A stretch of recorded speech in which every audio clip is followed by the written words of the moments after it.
Before the story begins, make sure to like the video, subscribe to the channel, and turn on notifications so you never miss another deep dive into music history. Today we're exploring a life filled with incredible highs and heartbreaking lows. For decades, Cliff Richard appeared to be the smiling gentleman of British pop, a man whose music crossed generations. Fans saw the spotlight, the cheers, and the endless charm. But behind that polished image lived a journey marked by private battles.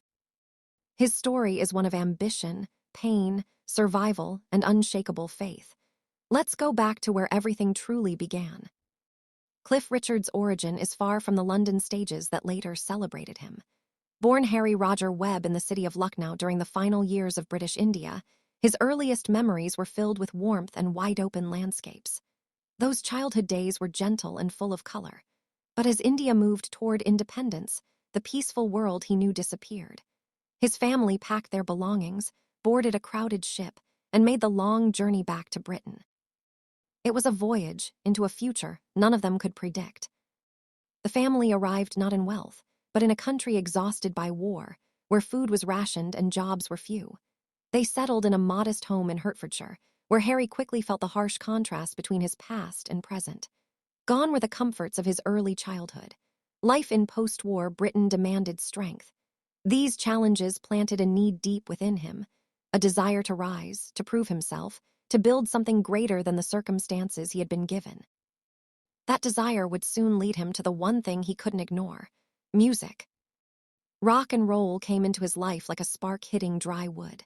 The raw sound of Elvis Presley and the wild energy of Little Richard opened a door he had never known existed. Harry stopped trying to simply fit in. He wanted to stand out. He wanted a name that carried power. And so, the boy from Lucknow began to transform. Harry Roger Webb slowly faded away, and Cliff Richard, the name that would become legendary, was born. With his new identity came a new sound.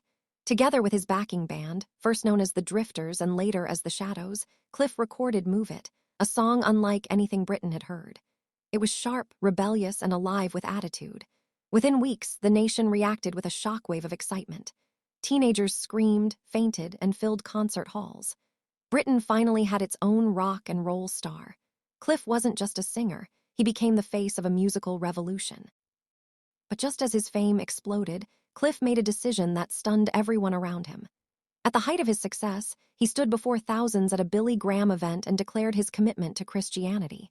It wasn't whispered behind closed doors. It was public, loud, and unexpected. Fans were confused. Managers panicked. Some insiders predicted his career was finished. They believed a rock star could not live with faith and fame side by side. But Cliff refused to choose one life over the other. Instead of walking away, he merged faith with music, becoming the first major British pop artist to openly live by his beliefs. He later admitted that much of his early confidence had been an illusion. Fame had masked insecurity. Faith gave him stability, but even inner peace came with a price. At only 21, he lost his father, a blow that forced him into the role of protector for his mother and sisters. His sense of duty grew, but personal happiness slipped further away. Relationships came and went, often ending before they truly began. Cliff once wrote to a dancer he loved deeply, explaining that his responsibilities left no room for marriage. His career, his family, and his faith demanded everything he had. Rumors of romances circulated, but most never lasted long. Each ended quietly, leaving behind unanswered questions. Still, Cliff pushed forward, refusing to let heartbreak define him. Among all his quiet sacrifices, one emotional chapter stood out above the rest. When Cliff invited a rising young singer named Olivia Newton-John onto his TV show in the early 1970s, something special happened. Their voices blended perfectly, their smiles matched, and their friendship grew naturally. Cliff felt something deeper forming, but Olivia's heart was tied to another man, Bruce Welch, Cliff's own bandmate. Their complicated relationship lasted 5 years, ending painfully for Bruce and silently for Cliff. Caught between loyalty and love, Cliff chose silence. He refused to stand between Olivia and Bruce. Decades later, he finally admitted the truth. He had loved Olivia, but he realized it too late. Their bond, however, never faded. They continued performing together for almost half a century. Their last duet at the Royal Albert Hall during Cliff's 75th birthday concerts would unknowingly become their final moment on stage together. Just weeks before Olivia passed away in 2022, Cliff spoke to her on the phone. She sounded bright, full of warmth, never revealing the depth of her struggle. When the news of her death came, Cliff couldn't bring himself to say the word death. Instead, he said she had simply stopped living. His unspoken love for her became one of the quiet heartbreaks he carried throughout his life, a love story that existed in memories, not in reality. As the 1970s progressed, Cliff faced a different kind of challenge. His chart success began to fade. For the first time since his breakthrough, he went a full year without a single hit. Critics declared his era over. Younger artists filled the airwaves. Cliff, once the rebellious prince of British rock, suddenly seemed outdated. But instead of giving up, he began rebuilding himself from the ground up. Then came Devil Woman in 1976, bold, mysterious, and completely unlike anything he had done before. The song exploded onto the charts, reaching the top 10 in both the UK and the US.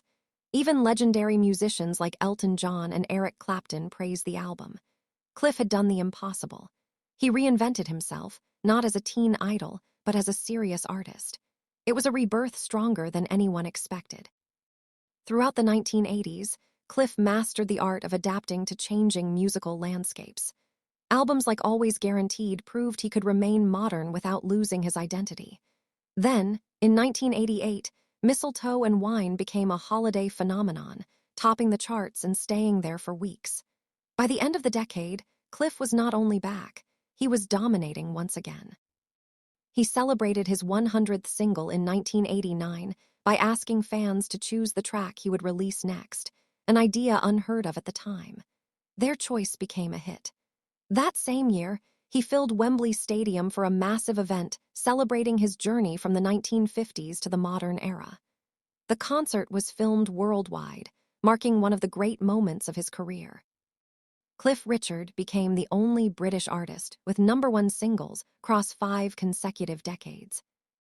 But even after decades of success, the industry wasn't always kind. In the late 1990s, Cliff released The Millennium Prayer, a song that combined the Lord's Prayer with the melody of Auld Lang Syne. Radio stations refused to play it. The BBC rejected it.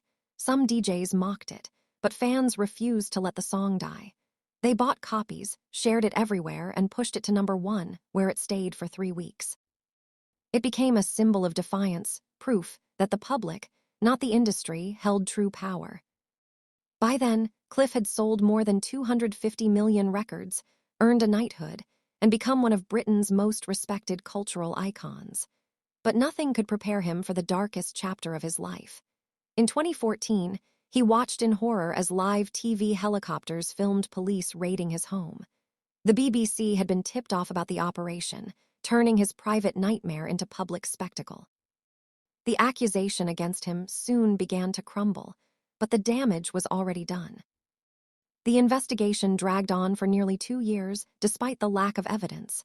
The alleged location of the incident didn't even exist at the time. Security officers who escorted Cliff at the event were never questioned.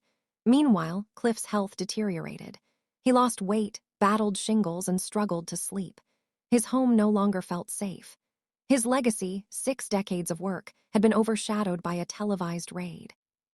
In 2018, the High Court ruled that Cliff's privacy had been violated in a serious and unlawful manner. He was awarded damages, and broadcasters were forced to change how they covered allegations involving public figures. But even victory couldn't erase the emotional scars. Cliff admitted that the hardest part wasn't the accusation, but the feeling that he had been used for entertainment. Though cleared completely, he feared some people would always wonder. And yet, through every heartbreak, betrayal, loss, and reinvention, Cliff Richard remained standing. His story is not just the tale of a pop star, but of a man who refused to be broken. A man who built himself, rebuilt himself, and held on to faith when everything else fell apart. If you believe Cliff Richard deserved better from the media, comment yes below. And if this journey moved you, don't forget to like the video, subscribe, and share it with others who want to discover the untold stories behind music's greatest legends.